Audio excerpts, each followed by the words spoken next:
Seen this place. You guys sit down, sit down. You haven't seen this place, it's pretty incredible. So I do want to thank Lori for hosting us yet again. We had a great bill signing earlier this year for some great legislation.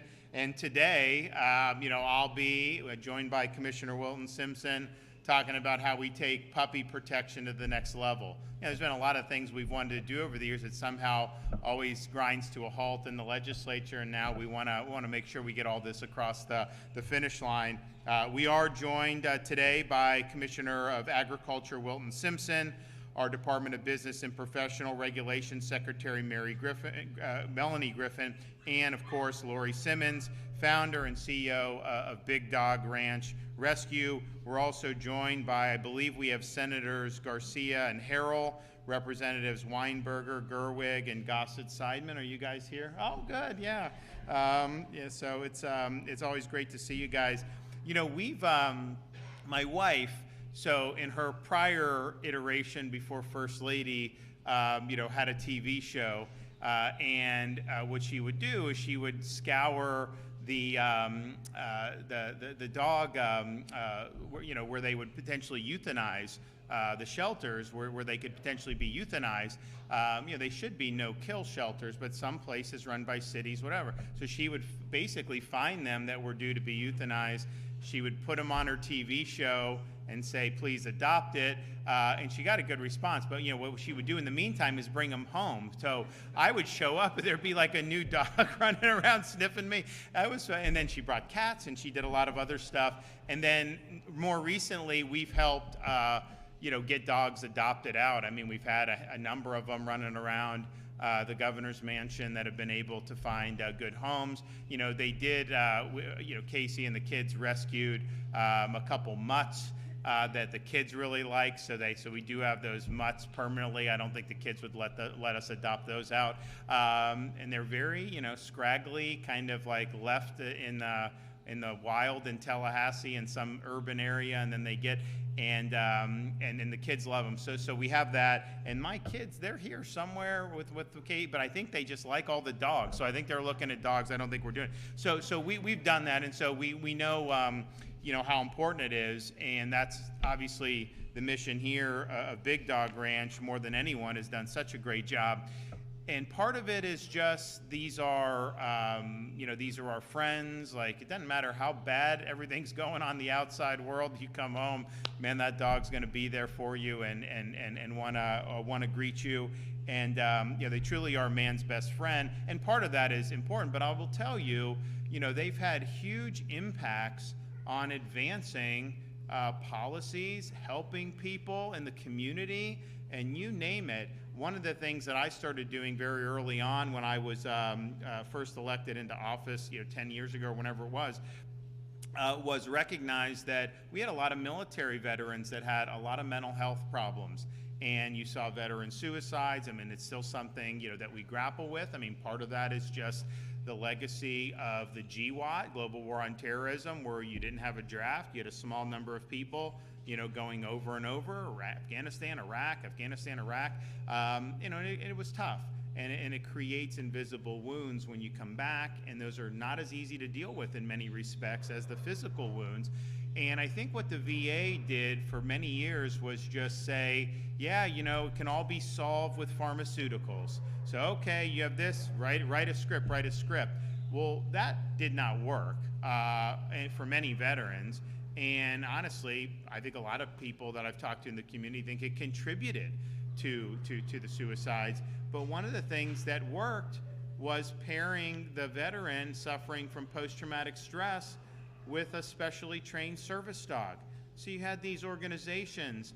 We had one up where I was in Ponte Vedra Beach, Canines for Warriors. They would train them, and then they would pair them. And I will tell you, they had a very low suicide rate once that happened. So we had a lot of veterans that were advocates for that. The VA was pushing back.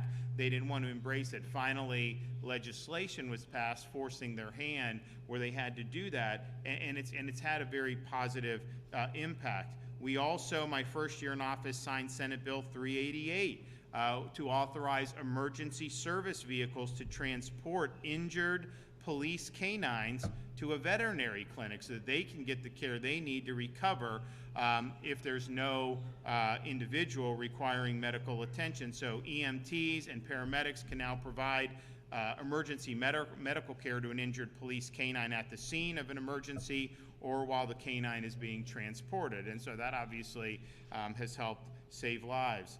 We also signed Senate Bill 96 to increase the penalty from third-degree felony to second-degree for intentionally and knowingly causing great bodily harm, disability, or death to police, canines, or horses, fire canines, or search and rescue canines. Again, very appropriate to be able to do. You know, a lot of these law enforcement would not be able to do their jobs without these canines.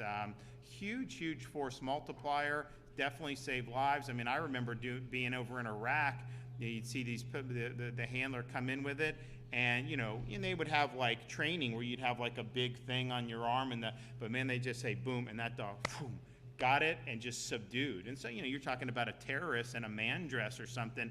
You get that canine on those guys, man, they freak out, and like you've neutralized the threat. They also go and sniff for IEDs and ferret out the explosives. So there's a whole bunch of things, and of course with narcotics here at home, they do that. We also signed HB 1047 to increase criminal penalties for harming, harassing, or willfully resisting an animal working with police officers, firefighters, or search and rescue. You know, when we say back the blue, we include our police canines. They do protect handlers. They do have unique skills that keeps all of us more safe. We've also fought tirelessly to protect animals and hold animal abusers accountable. Just this past year, I signed Trooper's Law and Dexter's Law. I think we signed them right here at Big Dog Ranch. So Trooper was left on the side of the road when Hurricane Milton was getting ready to come on shore in the west central Florida area. And the water was rising. The owner abandoned the dog. I don't know why you would abandon the dog on the side of the road like that in the middle of a hurricane, and so was saved by one of our highway patrol troopers, and obviously probably would not have survived had that not happened. Dexter's Law was passed after a dog was brutally killed just days after adoption. It's now a sentencing multiplier for anyone torturing, mutilating, or killing a dog. We also created an online database of those convicted of animal abuse so shelters know to not let these people adopt pets. I mean, honestly, that's something you want to know about, like a neighbor too. I mean, like, you know, if they're willing to do that to dogs, I mean, that's probably not somebody that you would be trustworthy on a lot of other things. So we've done a lot of really big things. I think we've been very forward thinking on all this stuff, you know, but throughout all this, you know, there have been concerns about, you know, some of these breeding practices, some of these puppy mills, you know, that are going on throughout the country, but including in the state of Florida. And now many breeders take care of their animals and treat them with dignity and respect. No doubt, there are some bad actors who keep these animals in inhumane conditions, and we want to put an end to that type of practice in the state of Florida. So we're proposing that in the upcoming legislative session next year, that the Florida legislature tackle new legislation, you know, to end these inhumane practices. We propose partnering with Commissioner Simpson and the Florida Department of Agriculture to develop best practices so that we have ethical dog breeding in the state of Florida. We also will seek the Florida Department of Business and Professional Regulation to license dog breeders and be able to hold them accountable for abusive conditions like cramming multiple dogs in small cages, limiting their access to water, overbreeding, or leaving them out and exposed to extreme elements. You know, Big Dog Ranch, they have all this place to play and run and everything like that, and like this is obviously kind of Shangri-La for dogs looking to be adopted. And so not everyone can do that, but obviously you gotta do enough. We will establish a hotline for individuals to call and report animal abuse by breeders to better crack down on bad actors. We also want to require pet stores to offer space to local shelters for adoption before they use space to sell dogs from the puppy mills. Now, most of the stores' brands, I think, do that now, but not all of them. Why would we not want to be focusing on helping find these dogs homes that are in a shelter? That should be the priority one for everything that we're doing with respect to dogs. We will also seek to protect consumers from predatory practices when it comes to purchasing dogs and increasing transparency to ensure people are not being roped in to usurious financial agreements. When families adopt or purchase a dog, we will ensure that veterinarians are providing an accurate bill of health, that there is accountability for what is signed off on with these medical statements. Shelters across the state face overcrowding, and being able to profile these animals at pet stores will help save them from being euthanized. Finally, we'll have additional legislation that provides for increased penalties for individuals who abuse or torture animals in front of a minor, which can very much scar the minor and potentially cause harm going forward for them. So I think a lot of people have been talking about a lot of the things that I just mentioned for a number of years. It always seems like the public supports it, and then some way it gets killed here, gets killed there, whatever. We want to make sure that we're able to get this done. I think it'll be good for Florida. I think it'll be good for everybody, but it'll particularly be good for man's best friend. So we're going to get the job done, and I want to thank everybody who has joined us in this effort. I know we've got a lot of great legislators who are very passionate about this project, and I know they'll be working very hard in both the House and the Senate to be able to do something very robust. And my hope is that we will be able to reconvene here at Big Dog Ranch and do 2 years in a row of really good bill signings to protect our dogs. Okay, Wilton.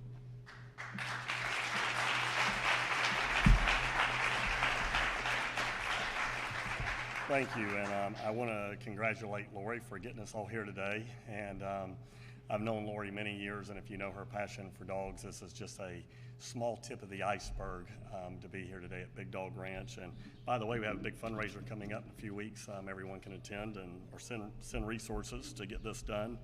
So congratulations. I also want to thank the governor.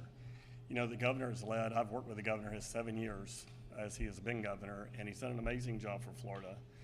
We can talk about COVID, you can talk about hurricane response, you can talk about law enforcement, you can talk about all the things that the governor has done to lead the state of Florida, you know, in this century, and it's one of the most effective governors Florida's ever had, and we appreciate your leadership on this effort, Governor.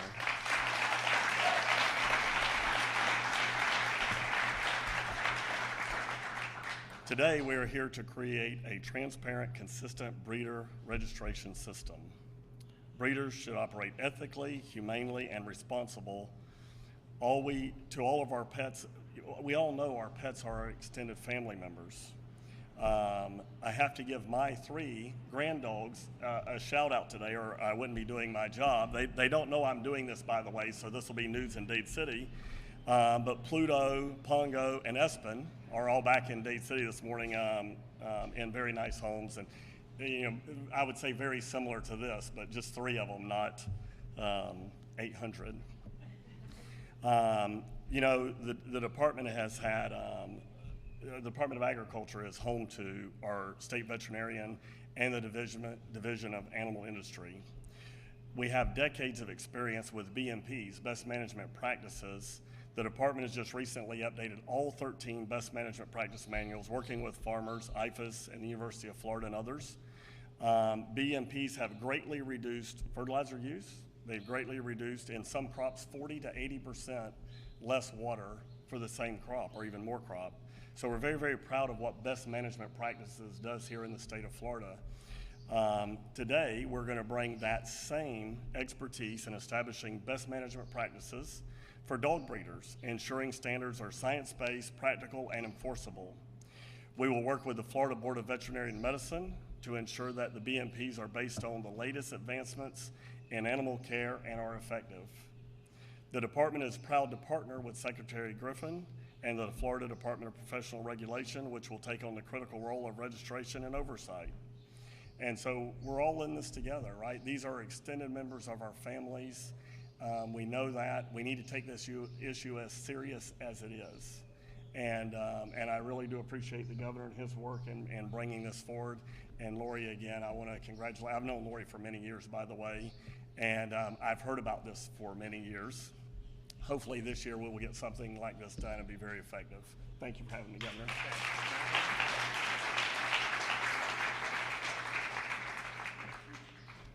Good morning. Happy early Thanksgiving. I'm Melanie Griffin, and I've had the honor of serving as the Secretary of the Florida Department of Business and Professional Regulation for almost the past 4 years. I first want to express my gratitude to the Governor.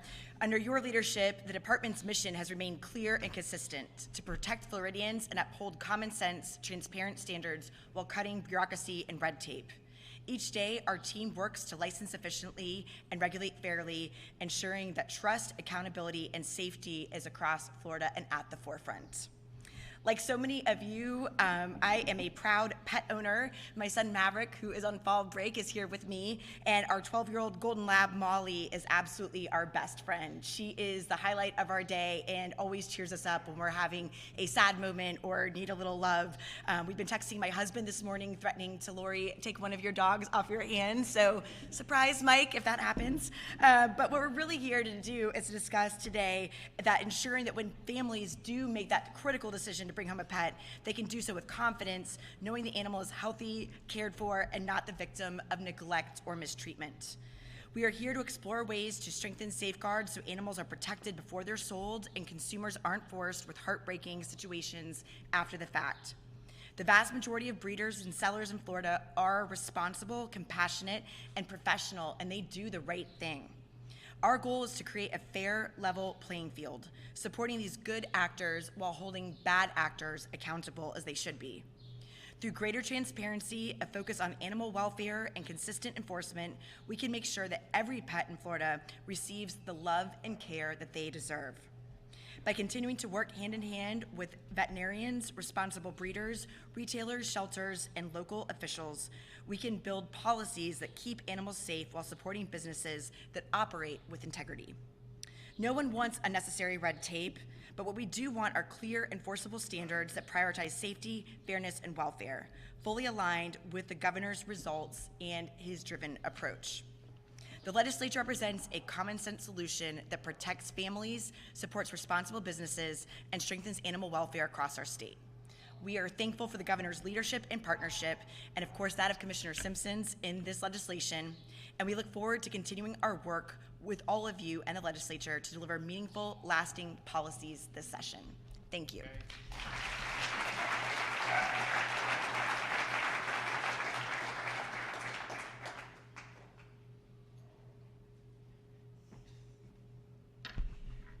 Thank you all so much for coming on such an important day here, celebrating keeping dogs safe. We're so honored to have Governor Ron DeSantis here again, and First Lady Casey DeSantis and the kids. I think they're out scouring the ranch for more dogs to take home. Your presence here means so much, not only for all of us who work every day to save dogs, but to the thousands of animals in Florida who cannot speak for themselves. Today's about action, compassion, and accountability. For 3 years, we've been working tirelessly to advance legislation that will hold bad breeders accountable, to end the cruelty, the neglect, and the inhumane treatment of dogs suffering in the hands of irresponsible and unethical breeding operations. Here at Big Dog Ranch Rescue, we see the consequences of that cruelty every single day. We see the mothers who've been bred over and over again until their bodies are so broken they can barely walk. We see the puppies who arrive so sick that many don't survive because their breeders wouldn't spend a single dollar to get them proper vet care. We see dogs so traumatized from living their entire lives in cages that they lose their hair from stress. Others like Ray, that's back there in a pen, with eye ulcers and chemical burns because they were left inside their cages when pressure washers were sprayed to clean, causing severe injuries. This is not rare. This is not exaggerated. This is what we fight against daily because of bad actors in the breeding industry. And this is why this bill matters so deeply. Let me be clear, we are not against good breeders. We value and respect ethical breeders who care for their dogs, maintain proper standards, and preserve purebred lines with love and responsibility. What we stand firmly against are the bad actors, the backyard breeders and puppy mills who treat dogs as products for profit instead of living, breathing beings. This legislation will finally set standards of care and accountability for breeders across the state of Florida, something we've been fighting for years to achieve. It will make a life-changing difference for dogs suffering right now in horrible living conditions, save the lives of thousands of helpless dogs and puppies. We're deeply grateful to Governor Ron DeSantis for standing with us to protect the helpless, defend the voiceless, and to help us end the suffering and abuse of man and woman's best friend. His support for this bill will finally break the cycle of cruelty these dogs have endured and ensure they are never forgotten or unprotected again. I also want to take a moment to recognize and thank the state officials here with us today who have been unwavering advocates for animals and instrumental in making this legislation possible. Representative Meg Weinberger, stand up. Senator Ileana Garcia. These two are both sponsoring this bill, thank you. Representative Linda Cheney. Linda isn't here, she didn't make it. Danny Burgess, didn't make it, okay. Commissioner Melanie Griffin, Secretary Melanie Griffin. Commissioner of Agriculture Wilton Simpson. Representative Ann Gerwig. And Thomas Leake, who's also a proponent, was not able to make it today. But we have many of House of Representatives and senators that are behind animals, and hopefully we can really get this through the finish line. Thank you all for being champions for animal welfare in our state to end suffering and stop abuse. Thank you, Governor and First Lady, for standing with us today. Recognition of your unwavering support and commitment to protecting dogs. Thank you. We're honored to present this award to you. Thanks so much. Thank you. Thank you for giving dogs a voice. Yeah. And for helping so many animals. So we're very appreciative. Thanks so much. God bless you. God bless you. Thank I'd you. love to get Wilton and Melanie. Come on up here, guys. Meg, Ileana, Gerwig. Can get up here and get.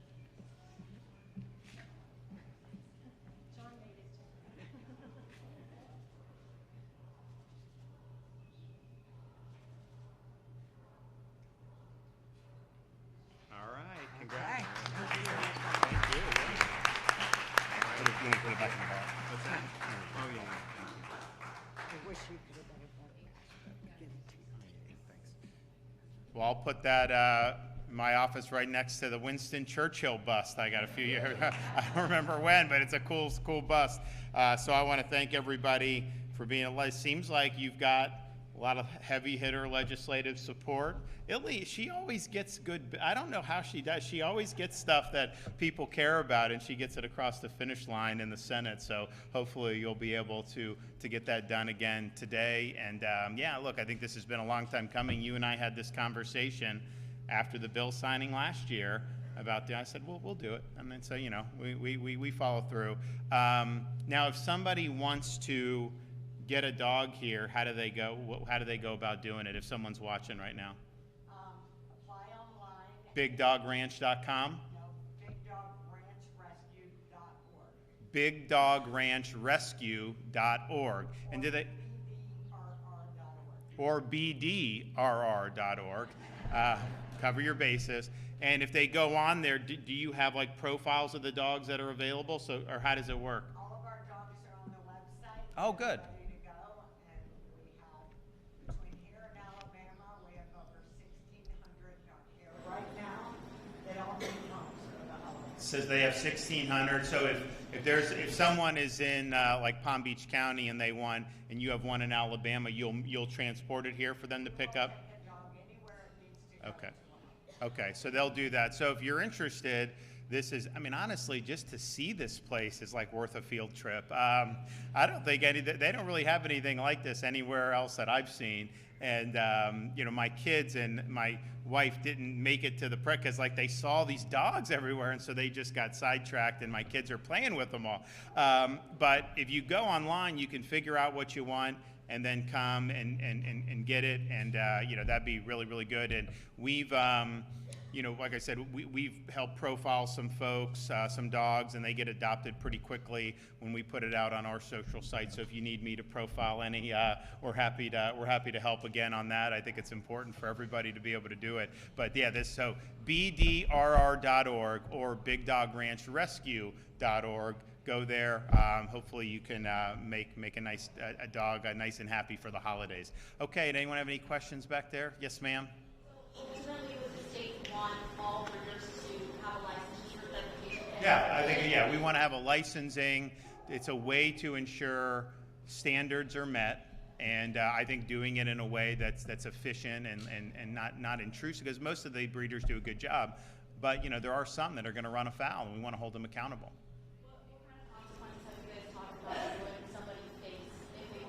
Well, legislature will determine some of that, but you know, the issue with license is, you know, it's kind of like if you go to Vegas, like you get a casino license, like that's like gold to them, right?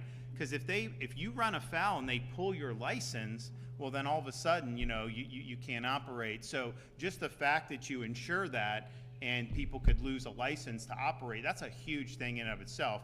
And there obviously can be more penalties for that. Now on the mistreatment, you know, we've proposed very strong penalties because I just think it's important. I think we want to deter. And I'll tell you, I've not seen anybody complain when somebody that's cruel to the dogs gets the book thrown at them. I mean, I just, you know, sometimes there's certain crimes, you know, in life where some people are like, well, that may be too harsh for this. I've never heard that with this because I just think it's totally inappropriate and unacceptable to be doing it.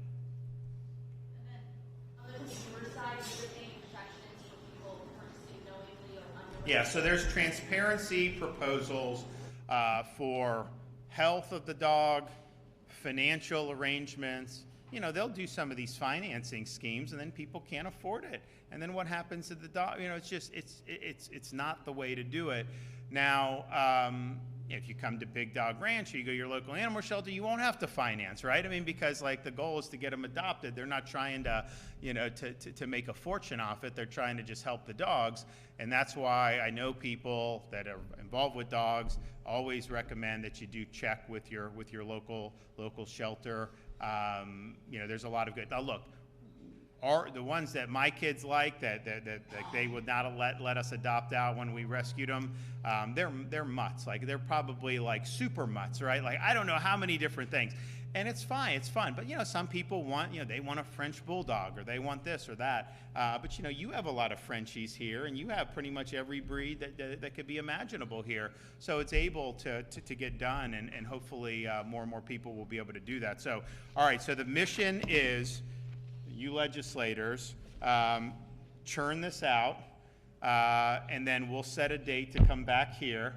And you know, whenever, April, May, June, whenever this stuff all comes to a landing, and then we'll do an even bigger celebration to be able to say. So you agree to host it? Absolutely. Okay, we'll get it done. We'll see you guys.